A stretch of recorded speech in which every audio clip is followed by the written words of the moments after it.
तो हेलो दोस्तों, repair mind में आपका स्वागत है। जैसे कि आप देख पा रहे हैं कि हमारे पास आज वोल्टास का स्प्लिट एसी का पीसीबी आया है।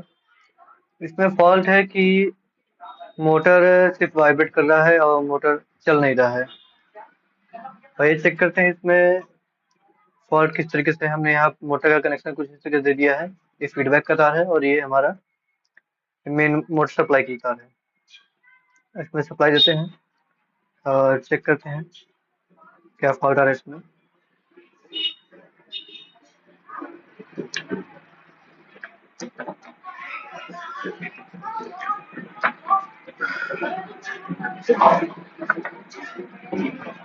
तो ये हम इसको सीरीज में सप्लाई दे रहे हैं।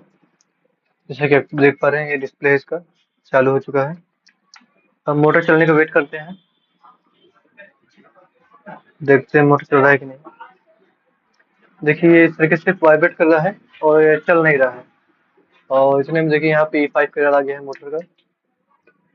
अब फॉल्ट इसमें देखिए जीरो क्रॉसिंग का है। हम इसको पहले भी चेक कर चुके हैं काफी। और इसमें मतलब कि जीरो क्रॉसिंग से रिलेटेड जो भी था हमने सब कुछ चेंज किया, चेक किया, लगाया। उसके बाद भी ये प्रॉब्लम सॉल्व नहीं हुआ। तो हम आपको बता दें इसमें हमने किया क्या क्या है। इसमें देखिए जीरो क्रॉसिंग का जो सर्किट बना हुआ है, ये मेन ट्रांसफार्मर है। यहाँ से वोल्टेज बनता है, फिर यहाँ से ये चार डायोड के द्वारा रेगुलेट होके यहाँ पे 12 वोल्ट 15 वोल्ट यहाँ बनता है। फिर यहाँ 7805 से 5 वोल्ट का सप्लाई इस आईसी को मिलता है, ये जो कि पीसीबी पूरा ऑन करती है। और यही सप्लाई सीधा इसके रिले पे भी जाता है इसको ऑपरेट करने के लिए। अब यहाँ पे आप देख सकते हैं, यहाँ पे दो डायोड अलग से लगा हुआ है। ये दो डायोड है इसका जीरो क्रॉसिंग डिटेक्शन के लिए। तो यहाँ से ये सर्किट यहाँ से स्टार्ट होता है और ये सर्किट यहाँ से स्टार्ट होने के बाद आपको पीछे दिखा दे रहे हैं, ये दो डायोड है। यहाँ से सर्किट बनते हुए आया है। ये एग्जांपल, यहाँ पे एक रेजिस्टेंस लगा है। ये रेजिस्टेंस है इसका 1 किलो ओम्स का। और फिर ये दो दो डायोड लगा हुआ है, ये दोनों ग्राउंड से अटैच है। और एक यहाँ पे एनपीएन ट्रांजिस्टर लगा है। इन सबको मिला के जो है कि एक जीरो क्रॉसिंग का सर्किट बना के इस माइक्रो कंट्रोलर को फीडबैक दिया जाता है। अब इसमें हमने यहाँ पे दोनों डायोड चेक किए, वो भी सही थे, फिर चेंज भी कर दिया हमने। उसके बाद भी यहाँ रेजिस्टेंस भी चेक किया, सब कुछ एक तरीके से समझिए कि सब कुछ हमने चेक किया, ट्रांजिस्टर, डायोड, सब कुछ चेक करने के बाद भी ये प्रॉब्लम सॉल्व नहीं हुआ। अच्छा, उसके बाद भी यहाँ पे इस 100 हर्ट्ज की फ्रिक्वेंसी नहीं मिल रही थी हमको, यहाँ पे सिर्फ 50 हर्ट्ज की मिल रही थी। अब देखिए हमको ये भी नहीं पता है कि ये सर्किट 50 हर्ट्ज के हिसाब से डिजाइन किया है कि 100 हर्ट्ज के हिसाब से डिजाइन किया है, हमको इसकी जानकारी नहीं है। हालांकि फॉल्ट है हमारे पास, तो इसको रिपेयर करना पड़ेगा। हमको अच्छा डाउट हुआ कि इसका जो मेन ये ऑप्टो कपलर होता है, फिर ये ट्रैक बना होता है, ट्रैक से मोटर का ऑपरेट किया जाता है। तो हमने ये दोनों भी चेंज करके चेक कर लिया, इससे भी कोई जगह काम नहीं बन पाया। तो हमने यहाँ चेक किया, यहाँ पे इसके जो ऑप्टो कपलर का जो पिन है, इस पे भी हमको 50 हर्ट्ज की फ्रिक्वेंसी मिल गई थी। तो इतना तो हमको पता है कि यहाँ पे 50 हर्ट्ज की जब भी फ्रिक्वेंसी मिलेगी तो ये मोटर रोटेट नहीं कर पाएगी सही से, मोटर सही से चलेगा नहीं। अब यहाँ पे सर्किट जो बना है ये 50 हर्ट्ज का बना है। 50 हर्ट्ज का ही है कि 100 हर्ट्ज का है, लेकिन हम मिल तो हमको 50 हर्ट्ज रहा है। और जबकि हमने यहाँ पे देख सकते हैं सोल्डिंग हमने किया हुआ है, ट्रांसफार्मर भी चेंज किया पहले, वो भी चेक किया तो भी नहीं काम बना। डायोड चेंज किए, वो भी नहीं काम बना। यहाँ के दोनों डायोड चेंज कर लिए इस तरफ से, तब भी नहीं काम बना। रेजिस्टेंस भी चेंज किया, ये एनपीएन ट्रांजिस्टर इसको भी चेंज किया, किसी तरीके से कोई काम हमारा बना नहीं। तो अब हमको समझ में आया कि अब जो भी फॉल्ट है हमको इसका पता नहीं लग पाया। तो हम इसमें जीरो क्रॉसिंग डिटेक्शन एक अलग अपने से ही बना के इसमें ऐड करेंगे, जो कि इस आईसी को 100 हर्ट्ज की फ्रिक्वेंसी देगा और ये आईसी वही 100 हर्ट्ज की फ्रिक्वेंसी इस ऑप्टो कपलर को देगी। तो हमारा ये मोटर सही से चल पाएगा। अब अच्छा, अब हम इसका जीरो क्रॉसिंग अलग से बनाते कैसे हैं। इसमें जीरो क्रॉसिंग ट्रांसफार्मर के सेकेंडरी वाइंडिंग होके तब बना हुआ है। अब हम जो बनाएंगे सीधा मेन लाइट है इसका, मेन लाइन लाइन और न्यूट्रल। तो यहाँ से जो है कि हम इसका सर्किट लेंगे, क्योंकि लाइट हमारे 50 हर्ट्ज की फ्रिक्वेंसी है, तो इससे हम 100 हर्ट्ज की फ्रिक्वेंसी का सर्किट बना के इस आउटपुट को देने वाले हैं। तो आइए देखते हैं हम उसके लिए क्या करते हैं। ये देख सकते हैं हमने यहाँ पे एक छोटा सा इस तरीके से 2 ऑप्टो कपलर और 2 रेजिस्टेंस की वजह से हमने एक छोटा सा सर्किट बना लिया है। और अच्छा, अब हम इसको लगाते हैं और चेक करते हैं काम करता कि नहीं। तो इसको लगाने से पहले हमको क्या करना पड़ेगा, तो ज़्यादा कुछ नहीं। आप देख सकते हैं जो ये एनपीएन ट्रांजिस्टर है, इसको हम निकाल के बाहर कर देंगे। और इस ऑप्टो कपलर का जो 3 नंबर 4 नंबर पिन है, हम इसी ट्रांजिस्टर के बेस को छोड़ के बाकी दोनों पिन पे लगाने वाले हैं। आइए देखते हैं और ये काम करता है कि नहीं करता है।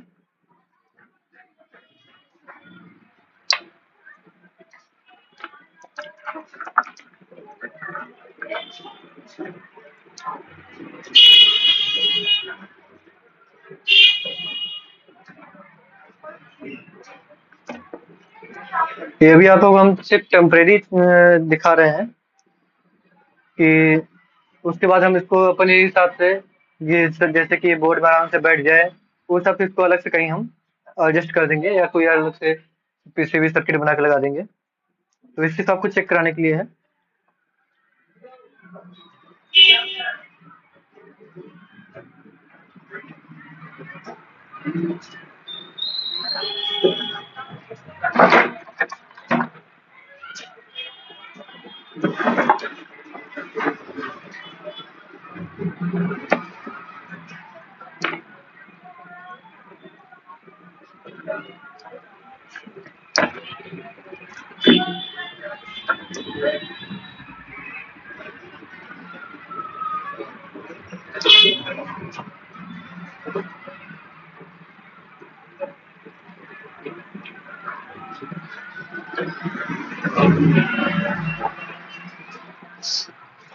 जैसा कि आप देख पा रहे हैं, हमने ये रेजिस्टेंस और ये ऑप्टो कपलर लगा दिया है। अब और इसका जो ट्रांजिस्टर एनपीएन ट्रांजिस्टर था, ये हमने इसको निकाल के बाहर कर दिया है। अब इसको हम एक बार चलाते हैं, चेक करते हैं क्या ये सही में काम कर रहा है कि नहीं कर रहा है।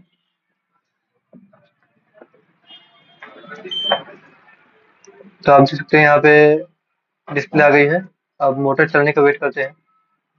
मोटर चलना चाहिए, ये हमने इसमें टेप लगा के रखा है ताकि देखिए मोटर एकदम अपने फुल स्पीड में ये चल रही है। जैसे कि इसके पहले आप देखें तो मोटर सिर्फ वाइब्रेट कर रहा था। अच्छा, हम आपको इसमें चेक कर रहे थे कि ये 100 हर्ट्ज की फ्रिक्वेंसी बन भी रही है कि नहीं बन रही है। तो ये हमारा मीटर है, इसी में हमको ऑसिलोस्कोप मीटर भी है, तो आपको उससे हम चेक कराते हैं। ये हमारा ऑसिलोस्कोप मीटर चालू हो गया है। और ये हमने इसको मीटर के लीड के प्रोब को ग्राउंड देने के लिए इसमें से ग्राउंड कनेक्शन हमने दे दिया है, तो इसको हम यहाँ से ग्राउंड दे देंगे। अब इस ऑप्टो कपलर जो आईसी पे जो जा रहा है सप्लाई, उस पे हम चेक करते हैं।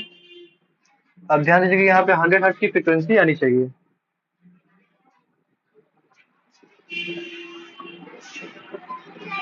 तो आप देख सकते हैं यहाँ पे 90 हर्ट्ज, 100 हर्ट्ज, ये 100 हर्ट्ज की फ्रिक्वेंसी पूरी आ रही है इसमें। ड्यूटी साइकिल 34 का आ रहा है, तो ये एकदम सही काम कर रहा है। अब अच्छा, और यहाँ अब ड्यूटी साइकिल भी हमने आपको चेक करा दिया है, जो कि एकदम 100 हर्ट्ज की मिल रही है।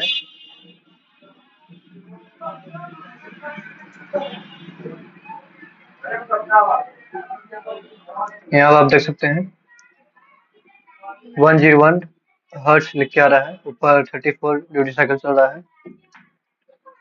तो ये छोटा सर्किट हमने कैसे इसमें किस तरीके से इसको हमने बनाया हुआ है और कैसे आप भी बना सकते हैं, तो इसको हम आपको एक बार पेपर पे बना के आपको दिखाते हैं।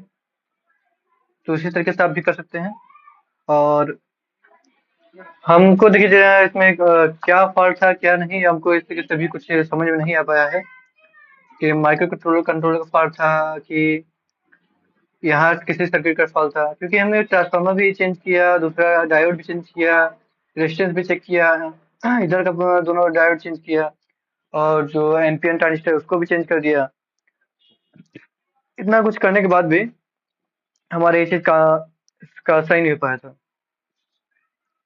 तो काफ़ी देर तक परेशान होने के बाद हमको ये इस तरीके से सर्किट बनाना पड़ा है। तो एक बार आपको ये पेपर समझाते हैं, ये किस तरीके से काम कर रहा है।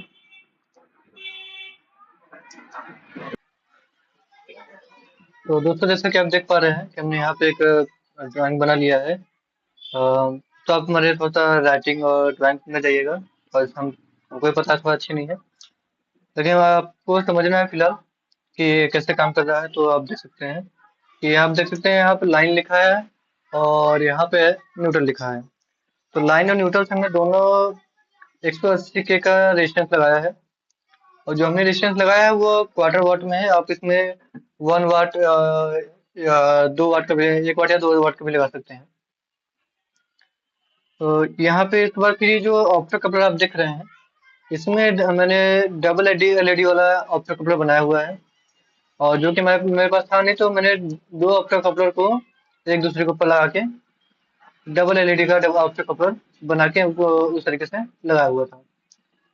तो आप इसको समझ सकते हैं कि यहाँ से लाइन और न्यूट्रल जो आपके जा रहे हैं रेजिस्टेंस टू सीधा 1 नंबर 2 नंबर पे जा रहा है। यहाँ से क्या था कि इस आपके जो आपके यहाँ जो लाइट आती है वो उसमें 50 हर्ट्ज की फ्रिक्वेंसी होती है, और वो फ्रिक्वेंसी कुछ इस तरीके से होती है।